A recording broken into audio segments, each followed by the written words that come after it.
Good morning, grinders. Hey, it's the DFS pregame show with me, Jordan Cooper, aka Blender Ed, aka Blender HD. Hopefully, on top of you in the GPP contest yesterday, today, well, definitely yesterday. Yesterday, I did well. And on this show, on the DFS pregame show, we look back. We look back into the past of yesterday's slate and study some good players, go over some strategies, go over a little bit of my approach, and try to learn something how we can apply that to slates going forward. And then we take a little preview of today's slate for Major League Baseball. It's back. NBA is coming back tomorrow. It's going to be a mess here. There's going to be so many shows here. You better subscribe on YouTube, the RotoGrinders YouTube channel. So hit that subscribe button. And as always, keep my water cold and keep your coffee warm. How about Devin? Devin's the producer. He drinks coffee because I don't drink coffee anymore. Let's keep his coffee warm by hitting that thumbs up button. But if you tune in tomorrow there's going to be baseball. There's going to be basketball. There's a 2-game slate. Draftkings is doing like a $1 million first prize for a 2-game slate. That's going to be chopped like 7,000 ways.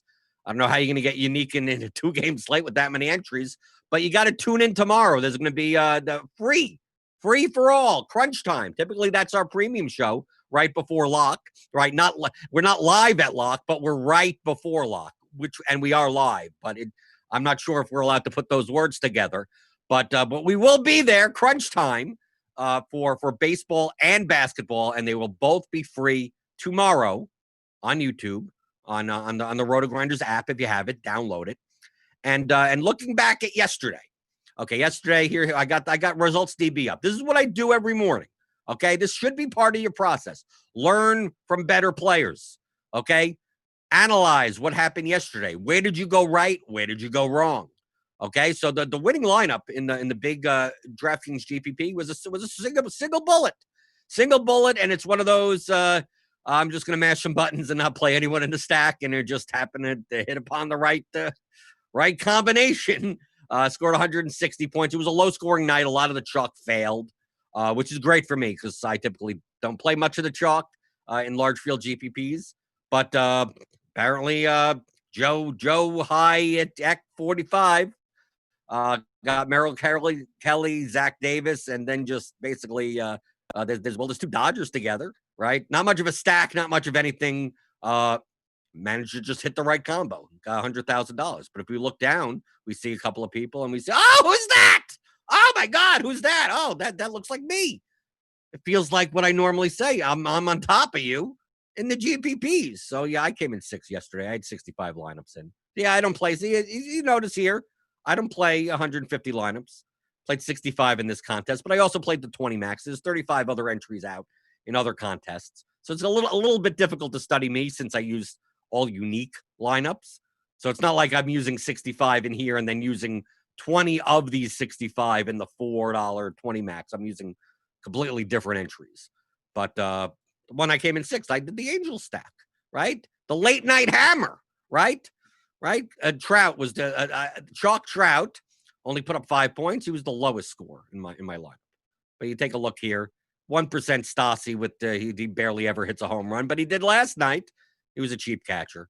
So I spent 49.6, right? 5-man Angel stack, 3-man Met stack, right? Got the JD Davis, which you probably needed at 11% ownership, right?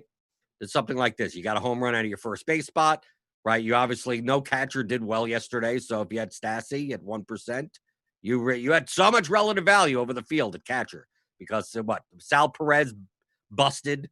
Like let's take a look at the ownership on the busts, right? And we'll go through some of these players. So like Sal Perez, 0, bust. Alonso at 29% at 4 points, pretty much a bust. Trout at 5, bust. JD Martinez, 0, bust. 26% of lineups, 27% of lineups, 29% of lineups, 29% of lineups. Merrifield, he got there. Okay. He was a chalk play that got there, right? I can't believe Jeff Samardzija was 20% owned, but he put up a -2, right? Xander Bogaerts, 18%, bust. Soler, 3 points, 18%, bust. Yelich, 17%, bust. Mondesi, 16% bust. Nelson Cruz, 14%. Look how many busts there are here. right? And all the high ownership, right? JD Davis was that. There you go, 11%, right down there. I mean, Mookie Betts, okay, put up 14. That's pretty good, right? Double digits at least, right? But when the chalk busts, it's about finding the leverage, right? Hitters all have the similar type of opportunities, 3 to 5 at bats, something like that, right? Depending on where they are in the order, home or away, right? So it's like, to me, like if you see right here, I played zero Sal Perez. If you took a look across the board, I pulled out some of the max entry players that did well last night, but underweight on Sal Perez. You're playing a 29% owned catcher. I just X out the Royals yesterday. I mean, I played no Royals in any lineups. The Red Sox and the Mets, I only played as 3-mans in my 5-man stacks, but not as full 5-man stacks. But if you take a look here, I mean, look, RBX 88. You're like, no Perez, no Alonso, right?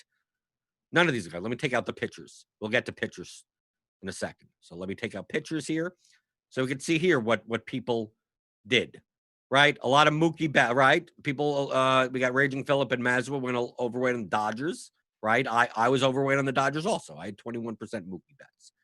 I was overweight on the Brewers, who until late in the game, they put up points, but not like winning enough points for the 5-man stack. But Hura, he was a chalky second baseman. He got there, right? Across the board, I was a little over than most people. You take a look at like Garver, I was way over on the Twins. I was way over on the Twins and the Cardinals, and the Cardinals obviously let me down. That's why I like 20% Goldschmidt. I have it down here, right? DeJong, 20%, but I also had 20% Donaldson, right? See, here's Polanco, 27%. Polanco, a lot of twin stacks, but I mean, Rosario didn't get there with 2 points. Cruz had 0, right? So the stack really didn't pay off. Like a 3-man could have, but not a 5-man. But then looking at like someone like Raging Phillip, let's take a look at his exposures. Yeah, a lot of Padres, right? Tatis, he did well, right? Dodgers, looks like Dodgers, Padres, kind of maybe Mets one-offs, kind of looks down here to play Alonso as a one-off. Bellinger, Pham, we still get more San Diego. Odor, Texas, looks like he did Texas stacks. Gallo, Odor, Danny Santana. Got some A's in here also. But look, like you don't see Royals in his top owned. You don't see Red Sox. You barely see Mets. I mean, you see like a one-off first baseman because, I mean, take a look at, he's not filling his first base spot a lot. Right? Large field GPPs going off the board. Not playing the chalk stacks, especially on a slate where the pricing was so soft yesterday and the pitching was so horrible that, like, was there a need to pay like 2.5K a player for the Royals as chalk? I didn't think so. That's why I didn't play them. Hey, if they put up 10 runs, then I just lose that thing. That's just the way it is.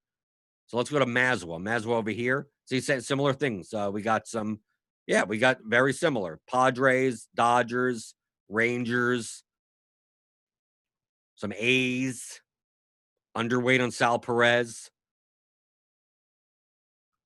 Then we have I Slew for you. A little bit more even distribution. I mean, a little bit more diversity. But he got some Mets. Yeah, had some Met stacks, right? But he also had some Escobar, Marte. So Arizona. I had some Arizona. Got some Dodgers. Dodgers seemed to be a popular leverage stack yesterday amongst a lot of the top players. Did it get there? No, but I mean, that's all I'm looking for because I went that way also. RBX 88 over here, Garver. Okay, we got all the Twins, so he was on board with me with the Twins, but he also had plenty of Red Sox, so he didn't mind taking some of the chalk Red Sox because he also had, like Matt Olson, got some Tatis, Padres stacks, maybe his one-offs. Do I see any other Padres down here? No. Okay, he played Mejia. Okay, so he had some stacks. We got a Hubro over here. So yeah, I'm not a big fan of playing 20% Jorge Soler as chalk, but I guess a Hubro did it. But yeah, look, DeJong, little bit more diverse spread. You see down here, just a lot of different stacks. Anil Pro 88. Still had some Sal Perez. Still had some Royals, right? He still had some Royals. Merrifield down here. But, I mean, under the field, right? 17%. We get Merrifield at 12%. Where's Soler? Soler, Perez. Yeah. So, still had some Royals, but under the field. But, I mean, we got some Laureano here. So, some of the A's. And then some of the Padres. Right? Not much. I don't on Neil Pro. I mean, I see JD Martinez here. I see Xander Bogaerts. So a little bit more diversified. Okay. Yeah. A lot more exposure over here. Yesterday, although I thought the pitching was interesting. So let's go to pitching. And if you're in YouTube and you're watching now, feel free to post your questions. This is a teaching type of show. Okay. So if you have questions about strategy, whether it be strategy in general, strategy on today's slate, just DraftKings, Fanduel. I know we talk a lot about, I at least talk a lot about DraftKings. That's primarily where I play. It's also where we get all the results DB information from. But if you want to talk Fanduel, Yahoo, anything you want to talk about, just type it in the YouTube chat. Hit that thumbs up button so Devin's coffee doesn't get cold. That the pitching yesterday was I think the interesting. Is that a better way of putting it? It sucked. Okay. If you see here, I had no Merrill Kelly. Okay. He's put up obviously the best score for a pitcher. A lot of other top players had more Merrill Kelly. I didn't. I actually had look at me. I had 29% Antonio Senzatella. Right. I had Senzatella, I had Megnan, I had 52% Zach Davis, 52% Sandoval and Lindblom, no Gibson, no Samardzija, and I still had 21% Walker Buehler, which a lot of people didn't. Yesterday's slate, I thought that the range of pitching points was going to be very narrow. I just thought the median score of most pitchers were going to be 10 to 12. I thought if you could get 25 points out of both pitching spots together, regardless of the price that you're paying, you're probably fine. Okay. Of course, I didn't expect a 30-point score out of Merrill Kelly for 10,000. Okay. So when pitching was so yucky and you were paying up for guys that, like, you're paying 10,000 for Merrill Kelly, you're paying 9,700 for Kyle Gibson, right? But if you played like two cheap pitchers, that means you end up on like all the chalk. Right, you're playing Trout, you're playing JD Martinez, right? Unless you leave tons of money on the table. So my attitude is that when pitching outcomes are likely to be narrow, I don't want to be on like expensive pitchers that are going to be higher owned, right? So I didn't want to be on 20% Gibson or 20% Kelly. If I'm going to play those guys, I'm just going to pay up since I have the money because the batting prices were so cheap yesterday across the board. Like, that's why I played Walker Buehler, even though he was going to be limited to 75 pitches, because Merrill Kelly could have easily gotten hit up by the Rangers. Gibson could have easily gotten hit up. Homer Bailey, all these guys that were 9K and above could have easily gotten hit up. And I thought maybe Walker Buehler, if he puts up 12 points, I'm overpaying for it, but I just don't see ceiling outcomes. I mean, outside of Kelly, who did well, Kelly just had a normal game and had 15 points, and it really wouldn't have mattered that much as long as you didn't have a negative pitcher, right? Lindblom would have been fine, Sandoval would have been fine, as long as you got about 20 to 25 points, you would have been good combined at pitcher. So that was my attitude going in. So it's more likely to spend up on bats like the Dodgers. Like, I have Betts, I have Bellinger, like guys that aren't expensive players that aren't Trout and JD Martinez and Pete Alonso. So other expensive players, Rendon playing in the Angel stacks, those types of. That's what my assessment was. I thought Senzatella, he's not a strikeout pitcher, but they'll let him pitch 90 pitches, 100 pitches. What's the difference between Senzatella and Lindblom and Sandoval and all. To me, I didn't see that much of a difference. I overpaid for Zach Davis. I don't think he's worth 8,000, but he got there, 18.25. But I was just looking for pictures. Can you give me 10 to 12 points? Who's more likely to do that? Am I going to trust Carlos Martinez at that price? No. Justice Sheffield? No. Framber Valdez against the Dodgers? No. Derek Holland? I mean, he ended up doing well. Against the Brewers? No. So I didn't mind. It wasn't a fact. Walker Buehler had no ceiling at 11-3, pitching 75 pitches. But I just didn't think you needed a ceiling. And I just didn't think you needed one. Can he get me 5 strikeouts? There, done. I'm good, right? I mean, he didn't get there. He got 7.85. But in the grand scheme of pitching, as long as you got the hitters right, you could still play Buehler, right? But looking through other top players, I mean, a lot of them were over the field and Kelly. Gotta say, over the field on Kelly. I thought Sandoval would be way more owned than this. He was only 27% owned. I expected him to be like 40% owned. I expected Lindblom to be a little bit higher, right? But pitching was kind of spread out yesterday. But when pitching is spread out, like I went more towards, I'm going to focus on these combinations, right? So this is mostly what I did. Other players kind of spread it out a little bit more. Or they went like all in on Homer Bailey, which, I mean, you ended up getting, if you went on Homer Bailey or Zach Davis, like you got about the same amount, right? 15, 18, about the same, right? I think the Zamarja one, people are nuts, I guess. I mean, you kind of burn those lineups. I was not going to play Jeff Zamarja at 20% ownership. So no, good luck with that. I don't think he's a good pitcher. But looking around here, this is what I do. This is what I do every day. Go through some of the top players. See what did I miss something?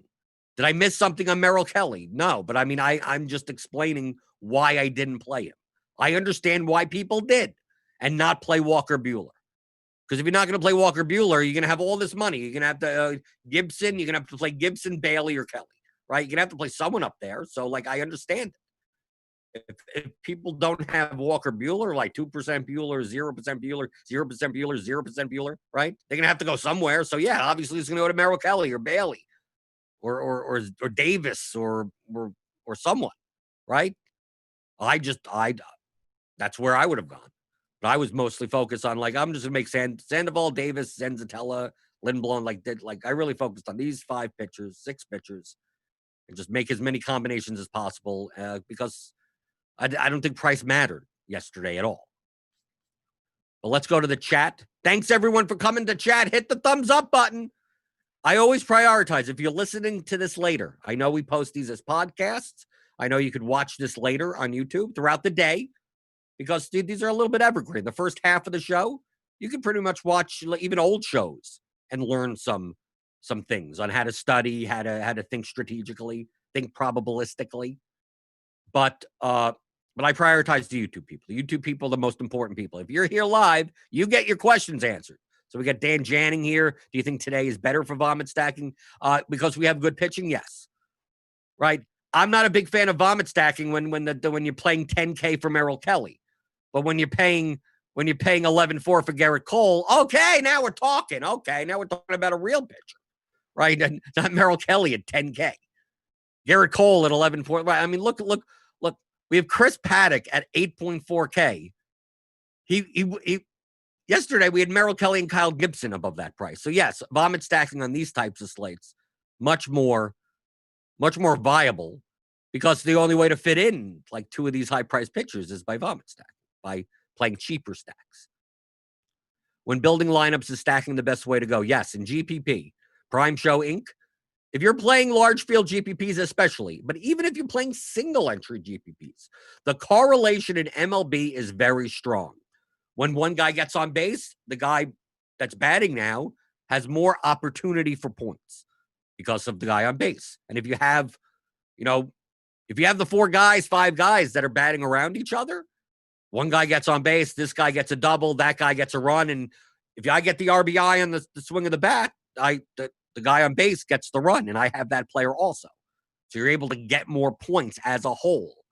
So stacking in MLB, especially in GPP, because that's what increases your ceiling, because you're relying on less events to happen. Just like, oh, if this team puts up 12 runs, most likely a lot of bats from their order are going to do well and exponentially get higher points because one player's points correlates to another player's points. So yes, in cash games, just play the best value. Don't worry about stacking, right? Because you just have to get over that double up line. Coming in first place, who cares, right? It pays the same amount. But if you're playing GPPs, Fanduel, Draftkings, no matter what format, you should be stacking in MLB.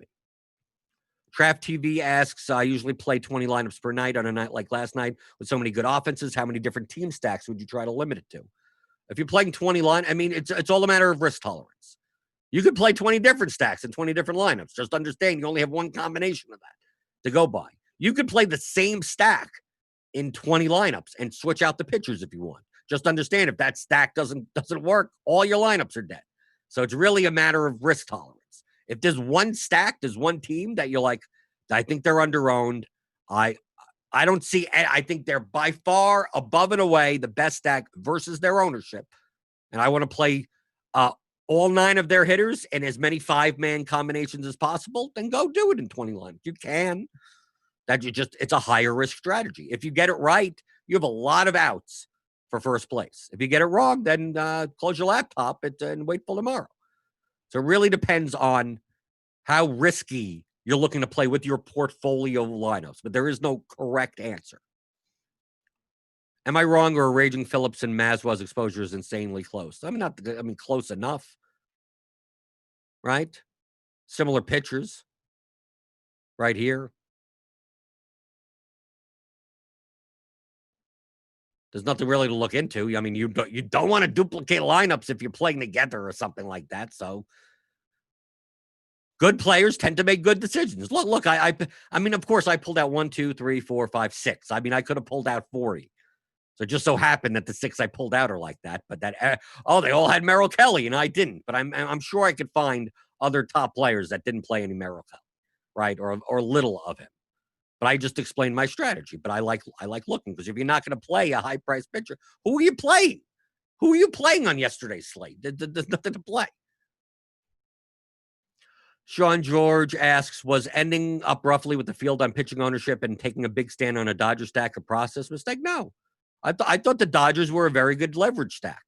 I think they were underowned against Valdez. So that's perfectly viable. But it's like I said, it's high risk. You're going all in. You're like, I'm going to take the field on pitching and just kind of let it be a wash. Whatever happens at pitching, I'm going to go all in on the Dodgers. And if they do well, I have plenty of outs. Yeah, I don't think that's a process mistake. But just understand you have all your eggs in one basket. If the eggs come in, you're good. And if they don't, then you're most likely losing most of your money that day. So that's perfectly fine to do. You can do that on a daily basis. You just you have to get it right once out of what? We're going to have like 80 slates or something. You get it right once out of 80 times, it makes up for everything. So if you want to take that risk, go for it. What's the optimal way to use min-max ownership percentages? Why would I set it for 110 versus 225? Okay, who's this? Travis Daniels.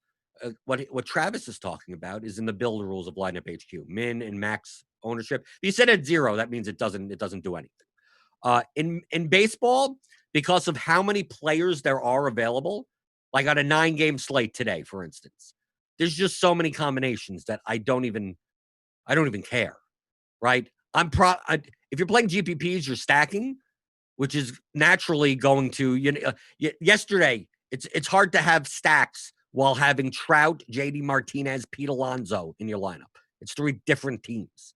Most likely, you're going to be playing guys in stacks that are single-digit owned that will give you enough leverage in large field GPPs, and you don't even have to worry about being duplicated. On a 9-game slate, on a 10-game slate, on a 14-game slate, I don't even care about this, right? I don't even look at this. On smaller slates, though, or in other sports where there's less players available. But like if this was a 3-game slate, then maybe I consider if I'm playing chalky stuff, maybe I want to decrease the max total lineup ownership because then my lineups are too chalky for large field GPPs. Typically, the numbers that I set are dependent on when I run lineups. So if I run lineups and I run it without just bare basic, just give me the optimal, right? I'm using the BAT X standard mean projections. I'm just like, give me all the chalk, right? So let's say all the chalk comes in and whatever in a lineup, and it's a smaller slate, and that chalk lineup is 280% cumulative ownership. So that I'm looking at a lineup that you would probably play in cash games, and is a cumulative ownership of 280. Then I start looking down and I go, like, what do the stacks look like? So let's say I'm playing the chalk, let's say I'm playing 5-1-1-1 and the 2 chalk pitchers. Like, what does that look like? What's the ownership of that? Whatever that is, if that comes in at 255%, maybe that's when I'll go, okay, I want everything under 240. Or I want to be more contrarian, everything under 220. A lot of times I don't need to set these if I'm using my stack exposure percentages. If I'm jamming in stuff that I know is lower owned and it's going to come up anyway, like it's going to naturally come underneath. If I set this at 240, for today's slate, on the 9-game slate, most likely if I set it at 200, it's not even going to worry about this because by the time I'm jamming in the stuff that I want, it's going to be naturally under 200 anyway. I'm never going to hit that cap, right? But if you need it, that's what it's there for. I think it's more useful in smaller slates or in like mid-sized slates in other sports, like in basketball where the chalk could get absurdly owned. And, you don't want 70% owned players in your lineup. I mean, you could do that through player groups as well. There's 2, like yesterday, if you didn't want to play, let's say you were playing one-offs. Let's say you were playing 5-man stacks and 1-1-1, right? 5-man stack, 1-1-1. So 3 one-offs. So like I could totally understand if yesterday, assume this is yesterday, if you took and you did this type of group, right? Martinez, Alonso, Trout, max 1. So you wouldn't get 2 chalky one-offs in the same lineup, right? You don't have to worry about player exposures. You don't have to worry about ownership maxes. Just go, okay, these are going to be and maybe you put Sal Perez in there. Maybe you do something like that, right? He was going to be chalky. You do something like this to make sure that if you're going to play them as one-offs, that they're not going to be in the same lineups together, right? You can do something to make sure that your ownership cumulatively isn't high. So you don't even need to use the other screen. I think that's you could do it multiple ways. Whichever way is easier for the player pool that you're using, go for it. Heat Nation 7. Blender. So as we talked about in the past, I'm a single entry player, small field type stuff. With a slate like yesterday, I went a 5-man KC stack and find my leverage elsewhere. Was I viable? Yeah, sure. There's smaller field tournaments. You don't need as much leverage. I personally, you could do it that way, but personally, I prefer to get my leverage in the stacks rather than in anything else, in the pitchers. I'd rather play the chalk pitchers and a low-owned stack. Not an absurdly low-owned stack. I mean, I'm not saying, okay, let's take the Pittsburgh Pirates stack or something at 1% in single entry. But like yesterday, I would have been much more inclined if I were to play single entry to play a team like the Twins, right? Play in the midline, the Dodgers as a stack. Maybe you could still play Sal Perez as a one-off at catcher. Maybe if you wanted to do that. That's what I personally do. But yes, as long as you're getting enough leverage that you need for the contest you're in, it's perfectly fine to play the chalk. So in a single entry, 1,000, 2,000 person contest, if you're going to play a 5-man KC stack, then right now from the start, once you plug in Soler, Mondesi, Merrifield, Perez, right? Once you start slotting in those players that are going to be 15, 20, 25% owned, now you're looking at your screen, you're going to fill the rest of your lineups. You need to look and go, how can I get different? Right? You can't just if your next instinct is what Boston or Red Sox hitters can I get, then you're wrong. Then you're not getting enough leverage. Right? Once you let me plug in Trout or JD into this lineup. No, then you're messing up. But if you're going to pair that, like Heat Nation said, use 3-man stacks like the Cards and the Angels. Okay, now we're talking. right? Trout, maybe the Angels. I mean, you could use Trout, but now you're also using a chalky player. But like the Cardinals, if you built a KC stack, let's say yesterday with what? We got a shortstop in Mondesi. You got Merrifield at second, Perez at catcher. You got Soler. I mean, you probably need a first baseman. So if you play the Cardinals, you play Goldschmidt. Play Goldschmidt and like maybe Fowler in the outfield. Maybe played another KC outfielder. And what do you need? A third baseman? And you played who's third base on? You played Tommy Edman or something? No. Okay, that makes sense. They would have been low owned. Edman did fine yesterday, right? Buxton went up for that fly ball and it hit right off his glove, right over the fence. And Tommy Edman was like 2% owned or something, very very low. So yeah, you would have gotten enough leverage like that. I only say the Angels maybe not so much because Trout was so old. So how do you make a 3-man stack of the Angels without also using a chalk Trout while you're already using chalk Royals, right? See, I wasn't against the Royals yesterday. They were so cheap for what their median projections were. But I don't know, and they're like, it's a vomit stack. How did you not play the Royals vomit stack yesterday? Like, I don't play like owned vomit stacks, right? If everyone's playing the vomit stack, that's when I don't play them, right? I'm playing vomit stacks when no one wants to play them, right? So I'm looking at today's slate and going, okay, where can I find that 20K stack of top of the order hitters on a crappy team, right? Maybe it's Detroit today. Maybe it could be they have a 5-run total. Maybe why not? Pitching on the slate is good. So it's less likely you're going to be able to, if you take two of these players, let me reload so I can get some bat projections up, which you could. Cardi has great projections. So if you want to pay for the bat, that's the projections I use, right? You could have all your projection sources here, right? So you have the Bat Classic, Bat X, which includes the StatCast data, and then RotoGrinders projections are powered by SIS, right? So you can either get the standard SIS or you get SIS Model 4. They're all good projections. They're going to be. You may get some slight differences, but they're all good projections. You get this with premium. So SIS Model 4 you automatically get with RG Core, the Core 4 Sports. So sign up rotogrinders.com/premium so you get this. This is what I use. I mean, I'm on Lineup HQ all day. Brian Schlink asks, how do you go about building a cash lineup? Building a cash lineup. Oh, wow. Okay. I scrolled all the way up. I didn't realize there were so many more questions. I'm sorry, people on YouTube. I prioritize you.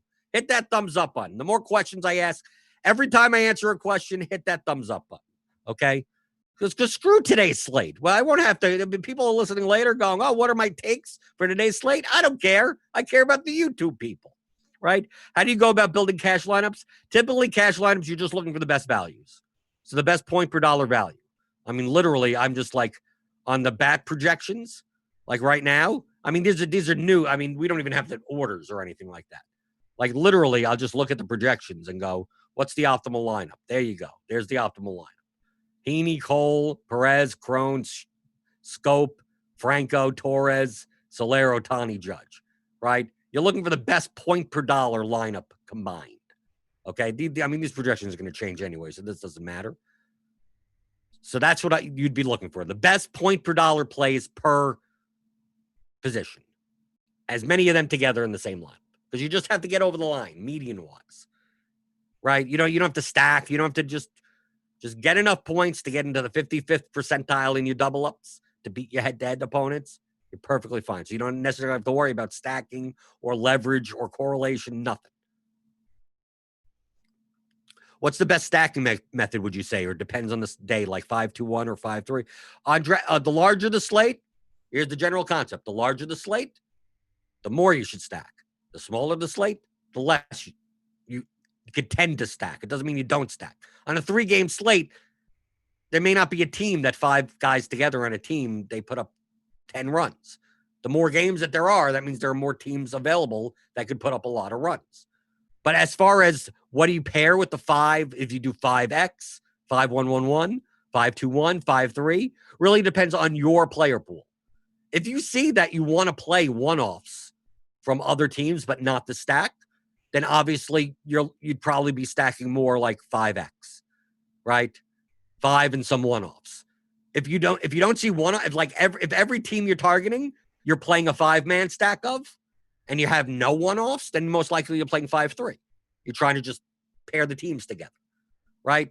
So like yesterday, if you had Trout as a one-off, like if you played 5-3, you could never get Trout in the lineup because you need 3 guys from a team in order to be in the lineup. So if you're picking one-offs from a lot of teams, then it's more likely that you play 5-1-1-1. If you're not, then it's more likely you're playing 5-3. But you still should be playing 5-man on DraftKings and 4-man on Fanduel, right? Fanduel, you're probably playing 4-4, 4-3-1. But it really depends on your player pool and what positions they're available at, right? Because you may have a one-off. Oh, I want to play Xander Bogaerts as a one-off. Well, he fills a shortstop position, which means the stacks that you choose don't necessarily need to fill the shortstop position as much because you have a one-off available at that position, especially a scarce position like the middle infield spots and the catcher spot.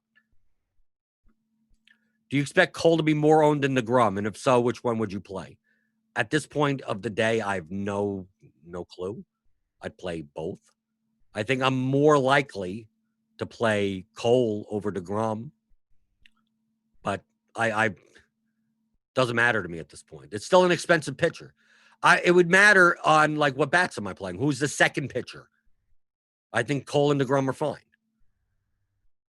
Cole has a slightly lower opposition total at Baltimore. According to the bat, Cole is a better play as of right now, based on we have no batting orders or anything. So most likely I side to Cole because he's $600 cheaper, but I think they're both fine. It depends on who's in the rest of your lineup. I really only play 2 lineups in large field GPPs, and am I doing it wrong? No, you're not doing it wrong. You could play 2 lineups. Just make those lineups with enough leverage to win first place. If you're in your head, you're thinking, I only have 2 lineups, I have to play like the chalk, then you shouldn't be playing large field GPPs. Or you shouldn't be playing above your bankroll. If you're playing what's it, $15 a lineup in the large field on DK, build those lineups to win first place. Understand that even though you're just playing 2 lineups, well, building a lineup to just cash in those contests, you're going to lose money in the long run. Build a lineup that could win first. Oh, I can't play an Angel stack with 1% Pujols and 1% Stassi because I only have 2 lineups. Why not? Why can't you? Just do it. And if that doesn't work out, you lose that day. But if it works out, you have a great shot at winning first place. But if you think in terms of I only have 2 lineups, so I need to play Royals, Red Sox, and the chalk pitchers, like just play double ups then. You're never going to have enough leverage to win $100,000 against 40,000 entries. So build the 2 lineups for the contest that it's in, regardless that you only have 2 lineups. Take a look, right? Look up here, single entry, 2 lineups, right? Jay Renprek. It's a mess of crap. I mean, these are outlier lineups with no stacks or nothing. Full America. Here, Oakland, Minnesota, Milwaukee stack. There's 1 entry here. Here's a 4-entry guy here. 3. I mean, take a look at the top. You don't have to play 150 entries. Look, 9 Patrick, he had 1 entry, right? But build lineups that have good first place equity. Don't get scared or don't play the contest. There's a lot of stuff that I talk about in my new audio course. If you want to take it, theoryofdfs.com. You can find me on Twitter at BlenderHD if you want to check that out. I talk so much. Build the lineup for the contest that it's in.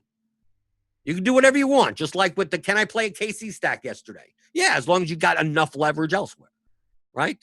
If you played off the board Angel stack, even with the chalk Trout, do whatever the rest of Leon, who cares? Play the chalk. It doesn't make you have enough leverage for a large field GPP. If you're playing a 100-man contest, right? You don't have to play 1% stacks. That's way too much leverage. You can play chalky, but you still have to get a little bit. I'm going to play the chalk and get a slightly different picture. For a 100-man contest, that's probably fine. So it really depends on the contest that you're playing. Build the lineup for the contest that you're in.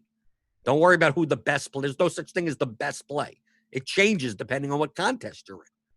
So you can check out a lot more of that type of stuff in my 15-hour audio course, theoryofdfs.com. Back to the questions.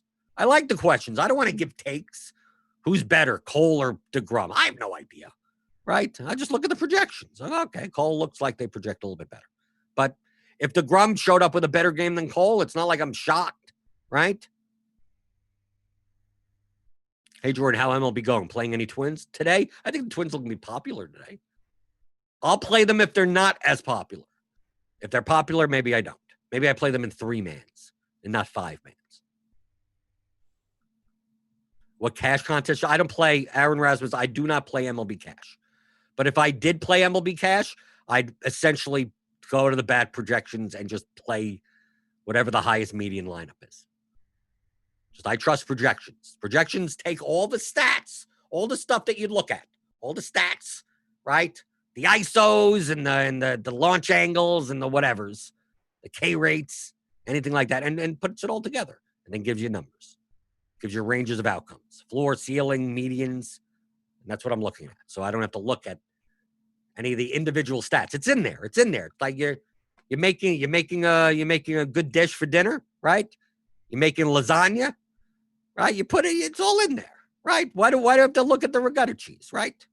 The regatta. I don't have to care about it. I don't care about the tomato sauce. Oh, what type of tomato? Who cares? I got the lasagna. It's all in there. It's all in there, baby. So it doesn't matter.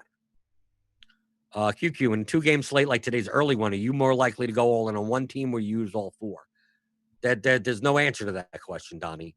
I'm just in a 2-game slate with the player pool so condensed. The priority to me is to be not duplicated, right? So whatever would make me less duplicated, that's what I would be doing. So it's not necessarily, do I go all in on one team or 4? That's a matter of risk tolerance. There's no strategy to that. The more important fact is that in a 2-game slate, the lineup overlap is ridiculous. So finding a way to be different is very hard. So my number one priority, like on a normal slate, on this normal 7:05 p.m. 9-game slate, I'm not even thinking about duplication. It's not even entering my mind. On a 2-game slate, it's literally the first thing I think of. Will this lineup be duplicated? If the answer is yes, I throw it out. This is for large field GPPs. So that's the number one thing. How many teams I play is inconsequential. You show me if I could play 50 lineups that are all unique, that it's not going to be duplicated. Give me those lineups. You don't even have to tell me who's in the lineup. Obviously, I want people that are playing, right? The bench guys or the relief pitchers. I'm not playing. But you show me the guys that are in the batting order and the pitcher that's starting, and you could put together a lineup that's not going to be duplicated. Just give it to me. I literally don't care who's in the line. I don't care if it's stacking. I don't care. It's a 2-game slate. In order to have the highest expected value, you need a non-duplicated lineup. When doing min-max exposure, how do I move players to the top of your build? I'm not necessarily sure what that means. How do I move players to the top of my build? I don't know. By sorting it? I'm not necessarily sure what that means. Maybe ask again. Maybe clarify that. Prime showing. When doing how do I move players to the top? I mean, 10%, 20%. I mean, like, I don't know. What do you mean by top of the build? I mean, I could sort by this. So yeah, so post that, maybe clarify that question a little bit more. I like the idea of using the chalk pictures and getting unique in single entry with your main stack, but take a contest that's 6K entries with 4 to 5 stacks sub 15%. Aren't I getting too much leverage? No, I think that's fine. With 6,000 entries? No, I think Heat Nation, I think that's perfectly fine. I just tend to get different with the stack. That's just me. That doesn't make it better. That just means that that's what I tend to do. I tend in single entry type formats in any sport, NFL, because there's stacks in NFL also. I'm more likely to get different in the stack. Use the correlation to help garbage players rather than play the chalk stack and try to get different elsewhere. That's at least me. It doesn't make it better. Maybe the same amount of leverage as you playing the chalk stack and then getting different elsewhere. Maybe the same amount. You maybe add it all up and it's the same thing. I just tend to look in terms of how do I get off the chalk stack? That's my first inclination. Ben Thayer asks in 20 max, how many pitchers and batting lineups should you focus on? I say 3 pitchers max and 4 lineups. Is this good? Whatever your risk tolerance is. You could play 20 different pitchers. You could play 1, 2 pitchers in all your lineups. All those questions are a matter of risk tolerance. If you only see 2 pitchers that you want to play and you want to play them in 20 lineups, go for it.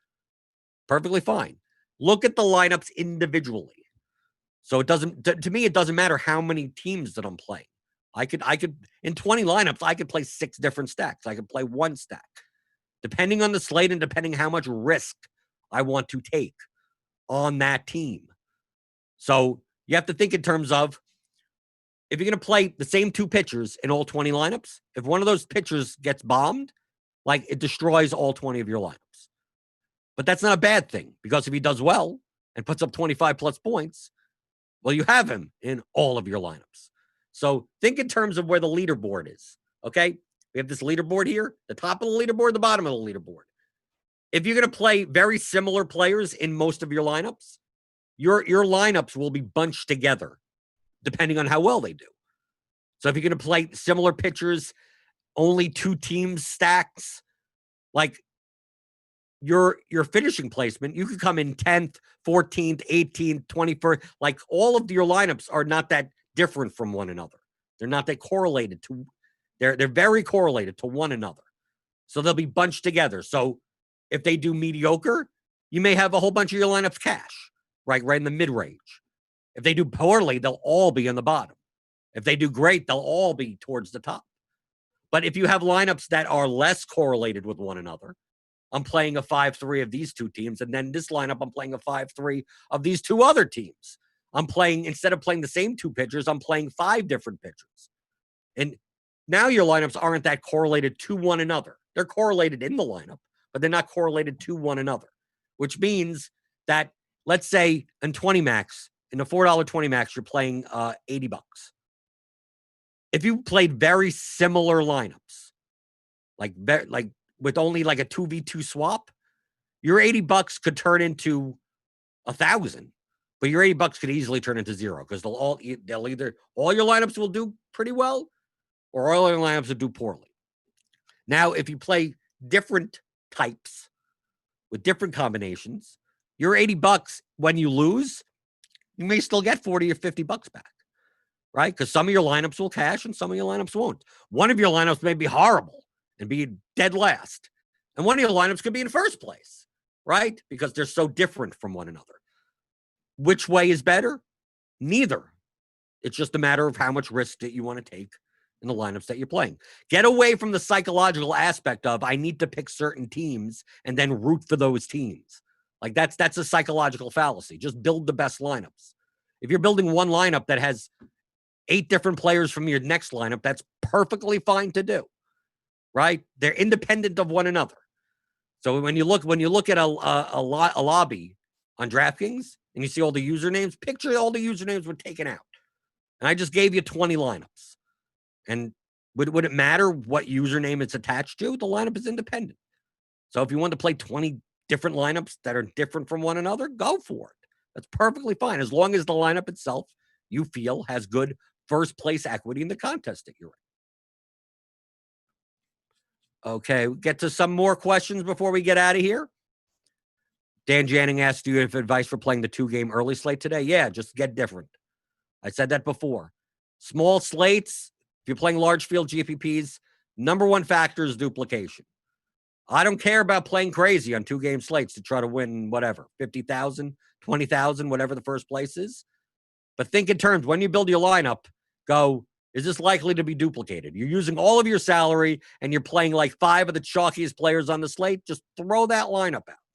Play that lineup in double ups if you want, but like not for large field GPPs. How much should I focus on leverage when it comes to playing a 5,000 plus single entry GPP? You should always focus on leverage.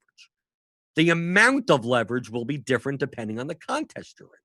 So you're always focused on leverage, whether it be a 100-man contest, a 1,000-man contest, 5,000-man.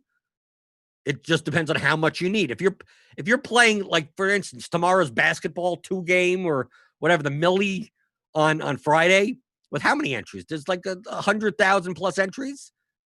You got a lot more. You're going to need a lot more leverage. You're playing 10,000 entries, you need less leverage than that, but still plenty of leverage. 5,000 person contest, you need some leverage. It's all in comparison to the contest that you're in. There's no like set, how much specifically do I need? Well, there's no answer to that because every slate is going to be different. We may have slates where one guy is 50% owned, and then some slates where no one's over 20% owned. It's a lot. It's easier to find leverage the more condensed the ownership is. So if we see today that we have some players that in baseball in a 9-game slate that are 30% owned, it's easy to find leverage because if you don't play that player, you gain it all from that one spot. You almost could just fade one or two guys and you're good, right? You're perfectly good. But on slates where like no one's more than 15% owned, the highest owned hitter is 18% owned, then it's much harder to find leverage because there isn't just like one spot to do it in. You have to figure out a better way to not, I'm just going to fade the chalkiest guy because there really isn't a chalkiest guy.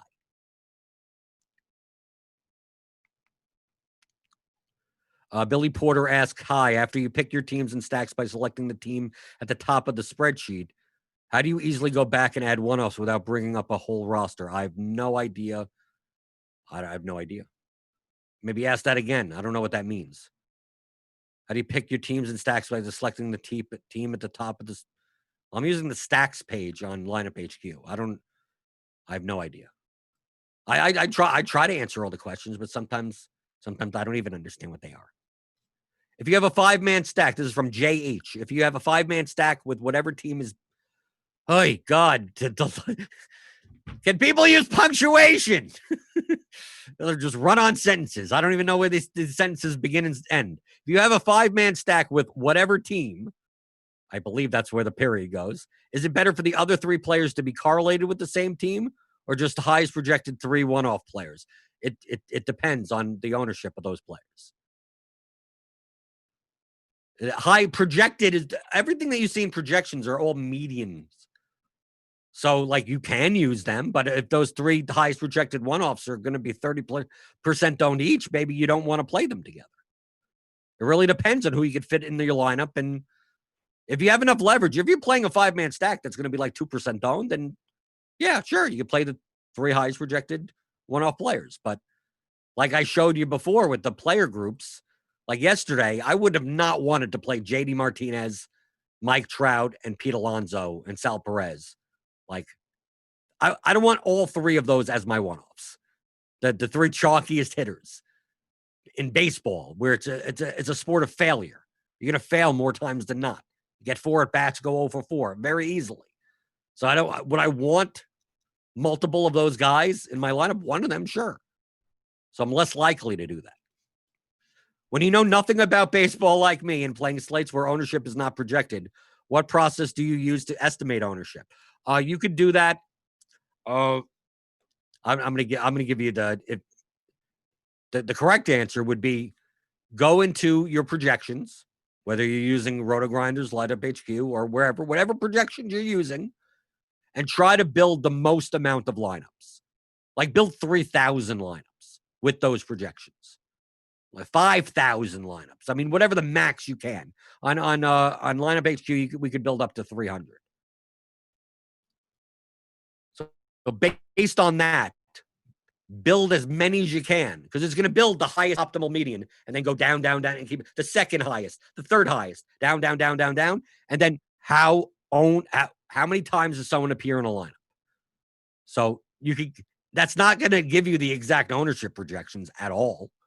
But it'll give you a sense of how more owned certain players will be, assuming that your projections are reasonably accurate and somewhat in line with kind of the rest of the industry.